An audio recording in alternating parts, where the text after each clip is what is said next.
Good morning and welcome back to my channel. তো কেমন আছো তোমরা সবাই? আশা করছি তোমরা সবাই খুব ভালো আছো।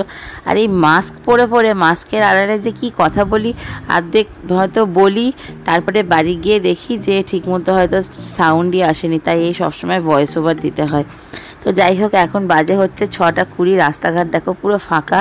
তা আমি বেরিয়েছি এখন ফুল আর মিষ্টি কিনতে। জানি না আদৌ কিছু পাবো কি না, মিষ্টির দোকান খোলা পাবো কি না। সবাই এখন মর্নিং ওয়াক করে বাড়ি ফিরছে আর আমি এখন ফুল মিষ্টি কিনতে যাচ্ছি। তো যাই হোক, এটা দেখো, এটা আমাদের বাগুইআটির চালপট্টির কালী মন্দির। আর এখানে দেখো একটা ডগি বসে আছে। তো যাই হোক, এটা বাজারের ভেতরে একটা গণেশ ঠাকুর এসেছে, কি সুন্দর ডেকোরেট করেছে দেখো। প্রত্যেকবারই এই জায়গাটায় পুজো হয় না, অন্য জায়গাটায় হয়, এইবারে এই জায়গাটায় পুজো হচ্ছে। তো দেখো রাস্তাঘাট এখন পুরো ফাঁকা। আমি এখন হাঁটতে হাঁটতে যাচ্ছি, আর একটু মর্নিং ওয়াকও হয়ে যাচ্ছে। আর মিষ্টি তো পেলাম না, শুধু ফুলটা পেয়েছি। পরে আবার বেরিয়ে মিষ্টি যেটু পেন্ডিং পড়ে আছে সেটা কিনে নিতে হবে। তো চলো এখন বাড়ি যাওয়া যাক। তো এখন বাজে হচ্ছে 9:30। আমার স্নান টান রেডি হয়ে গেছে, এবার জাস্ট পুজো করতে বসবো। আর আমি শাড়ি পরেছি আজকে। তো কেমন লাগছে অবশ্যই বলো।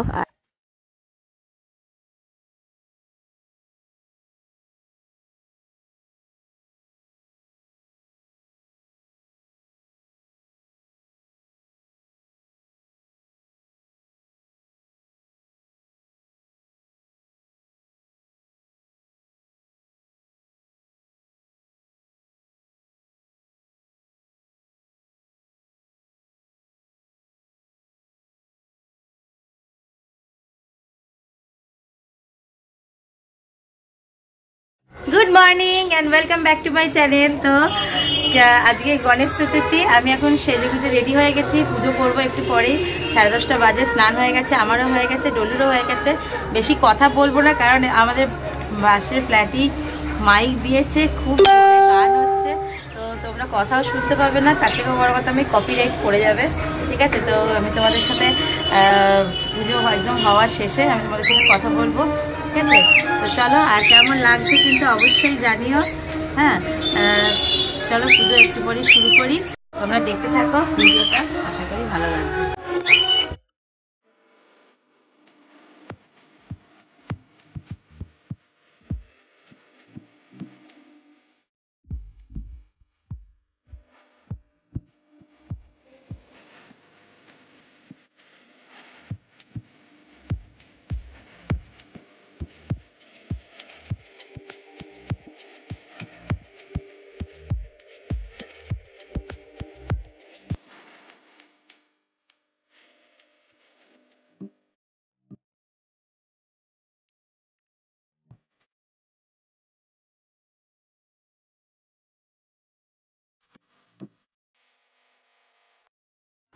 আর এই দেখো, এখানে ঠাকুরের ফল মিষ্টি সব কিছু রেডি করা আছে। এবার চলো পুজো শুরু করা যাক।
তো পুজো কমপ্লিট হয়ে গেল, তোমরা দেখে অবশ্যই জানিও কেমন হয়েছে, ঠিক আছে। আর আজকে তো দেখলেই আমাদের নিরামিষই, যতক্ষণ না ঠাকুর ভাসান না যাচ্ছে। হ্যাঁ ডোকে দেখাচ্ছি না, ডোকে দেখো, যতক্ষণ না ঠাকুর ভাসান না যাচ্ছে তো নিরামিষ খেতেই হবে।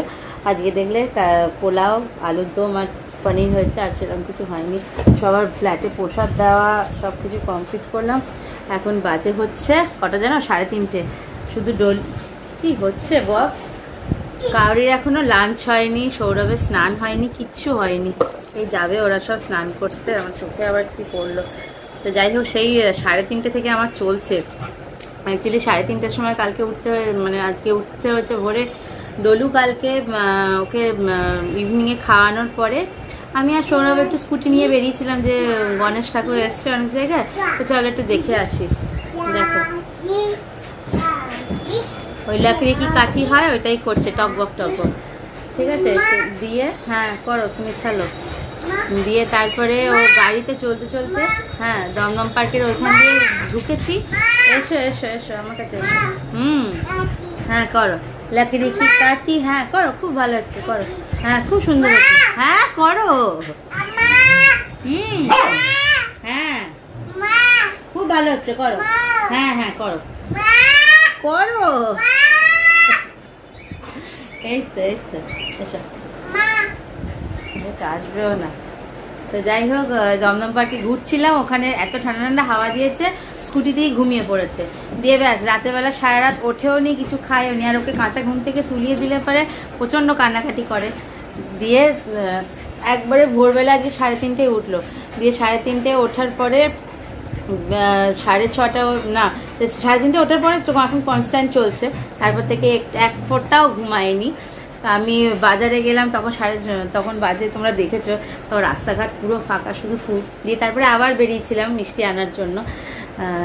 দিয়ে এবার এলাম বাড়ি। দিয়ে 9:30টার সময় ডলু আর আমি দুজনেই স্নান করে নিলাম। দিয়ে স্নান টান হয়ে যাওয়ার পরে এই এখনো চলছে, খাবো, খেয়ে একটু রেস্ট নেবো। দিয়ে বিকালে বেরোবো, কারণ বিকালে বেশ কিছু এখানে ঠাকুর হয়েছে, ডলুকে দেখাতে নিয়ে যাবো, মাসির বাড়ির ওইদিকে যাবো, পুজো হয়েছে। তো যাই হোক, এবার যেটা শোনো, এই ডোনামিকি ববদেরও খাওয়ানো সব কমপ্লিট। আর এবার তোমাদেরকে বলি যে এই ঠাকুরটা মানে কি মানে লাখ বলবো না কি বলবো আমি জানি না। 1 সেপ্টেম্বর যখন আমরা ফার্স্ট ঠাকুর দেখতে যাই, মানে বাগুইয়াটিতেই, আমাদের তো ঠিক ছিল যে চলো কুমোরটুলিতে দেখবো, কারণ কোনোদিনও যাইনি ওখানে, কি পাওয়া যায় না পাওয়া যায়। তো ফার্স্ট এই ঠাকুরটা আমি 1 সেপ্টেম্বর দেখি। তো সৌরভ আর আমি গেছিলাম বাগুইয়াটিতে, যে কাকুটার দোকানে দেখি এই যে ঠাকুরটা এখন আজকে এনেছি, ঠাকুরটা মাঝখানে রাখা ছিল হচ্ছে মাঝখানে, ঠিক আছে। তার পেছনে একটা বড় ঠাকুর ছিল, আর সামনে একটা অন্য ঠাকুর ছিল। কি জিনিস দেখো, মানে হয়তো ওর আসার ছিল আমার বাড়িতেই।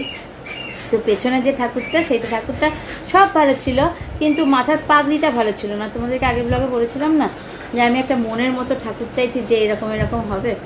তারপর সৌরভ বললো যে আমি নিলে পারে পেছনেরটা নেবো। আমরা দেখো পেছনেরটা নিলে পারে মানে টেবিল অতটা ভার নিতে পারবে না, ঠিক আছে নেওয়া যাবে। দিয়ে তারপরে বললাম যে একটা হাতে ওর যে পাগড়ির কালারটা সেটা বডির স্ট্রাকচারের সাথে ম্যাচ করছে না। তো আমি বললাম যে ঠিক আছে তাহলে মাঝের ঠাকুরটাই আমরা নেব। হ্যাঁ কাউকে বলেও এসেছিলাম। দিয়ে এবার তো তারপরে অনেক জায়গায় দেখেছি যে আরেকটা বেটার কিছু পাওয়া যায়, বললে বিশ্বাস করবে না, 4 তারিখ ভোরবেলায় ঠিক 5:30টার সময় আমি স্বপ্ন দেখলাম স্পষ্ট যে ঠাকুর ঠিক মাঝখানেরটাই আমাদের বাড়িতে এসেছে। তারপর আমি মাকে কথাটা বললাম, সেই দেখো মাঝের ঠাকুরটাই কিন্তু আমাদের ঘরে এলো। মন থেকে কিছু যদি সত্যি চাওয়া হয় না, সেটা সত্যিই পাওয়া যায়, সেটা আমি উপলব্ধি করলাম। এটা অনেক ক্ষেত্রে আমি দেখেছি, ঠিক এই জিনিসগুলোই হয়। আমার হয়ে গেছে, দেখা হচ্ছে তোমাদের সাথে আবার নেক্সট একটা ব্লগে।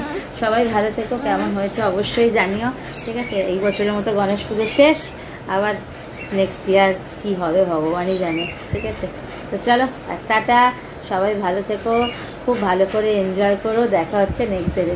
মা ফ্লাইং কিস দাও, আমাকে এটা হামি দাও, মা আমাকে হামি দাও, মা সবাইকে দিয়ে দাও, মা। তোমার নাম বলে দাও,